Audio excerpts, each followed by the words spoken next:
Hi, I'm Angela. Today's topic is stop listening to others and listen to your heart. When I started the meditation series on listening to your heart, the reason I started the series was because I finally understood that people actually don't know how to listen to their heart. And I forgot that I had spent 25 or so years doing that. So for me, listening to the heart is a matter of sitting, connecting, breathing, setting a sacred space in my meditation every morning and throughout the day around my aura, and just feeling into the heart.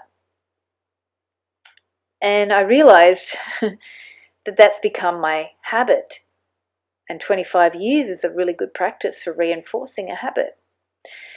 And then I realized why I'm offering the Listening to Your Heart series, which happens every new moon when we're more spiritually connected to our soul purpose, that other people don't listen to their heart for this particular reason, that they're listening to others.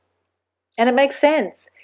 You know, we come into this planet, we're little babies inside our mothers or a test tube, and we're feeling our environment. We're not even separate from our mothers. We're one with this planet. So when we're in the mother, already we're listening to another. We're feeling the other. We're embracing that other.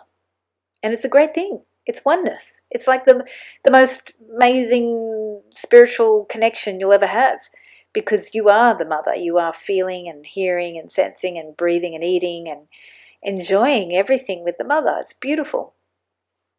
But when we come into earth, outside the mother, this whole interesting dance starts where you're still listening to others, but you're separate. And it's a funny thing I started exploring when I read a really interesting French feminist theorist, who I don't see as a feminist theorist so much as a psychoanalyst, Julia Kristeva, because she wrote this beautiful thing about the separation between mother and child through her own child having birth. And I remember reading it and experiencing that feeling of, I don't really want to be separate. I didn't really want to stop listening to my mother. And I had a very strong connection to my mother at that, what Julia Kristeva talks about, the semiotic level. It's the feeling level. It's before pre-language. And Julia talks about once you get to 2 to 3, the language, symbolic language, comes in and starts to enable separation. So for me, dance was a beautiful way to go back to that oneness. I was never separate. I felt like I was connected. I'm in the flow. I can invite people into that flow when I dance with them. But yeah, I had to stop listening to others if I was going to be myself.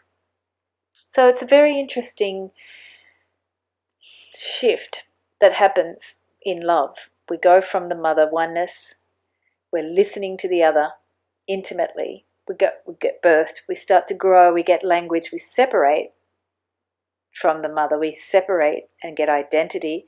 And of course, the best is that teenage period where you really get your identity. And then you try to find a love relationship. You try to go back to oneness. And unfortunately, though, you've spent a good 10, 13, 15 years programming of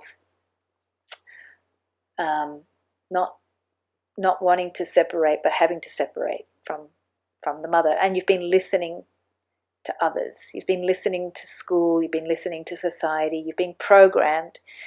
And that creates this wall, or should we say layers, around the heart.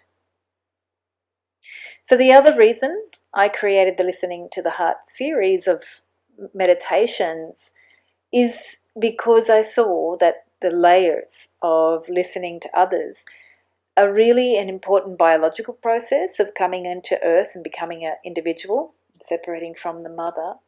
But also listening to others is a process you grow up through Because when you learn to stop listening to others and listen to yourself, you literally still have to hear all the others that you've embodied. Things that your mother said, your grandpa said, that your school said, your church, your religion, your society, your TV shows, your pop songs. They're all there, and they're all layers. And if you do meditation, all that monkey chatter and stuff, that's all the layers of other people that you've been taking on and taking on.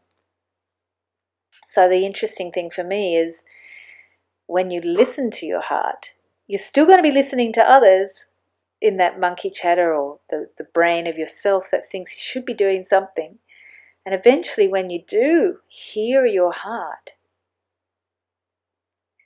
it's so profound that it will be loud and louder as all the other voices are still there anyway.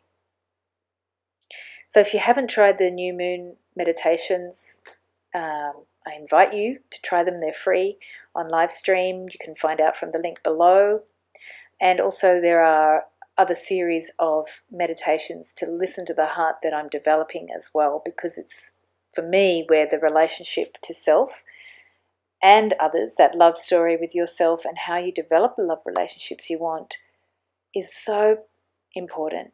You will build the heart listening skills that in the moment, if you feel you need to connect to yourself or the other person, it'll just happen.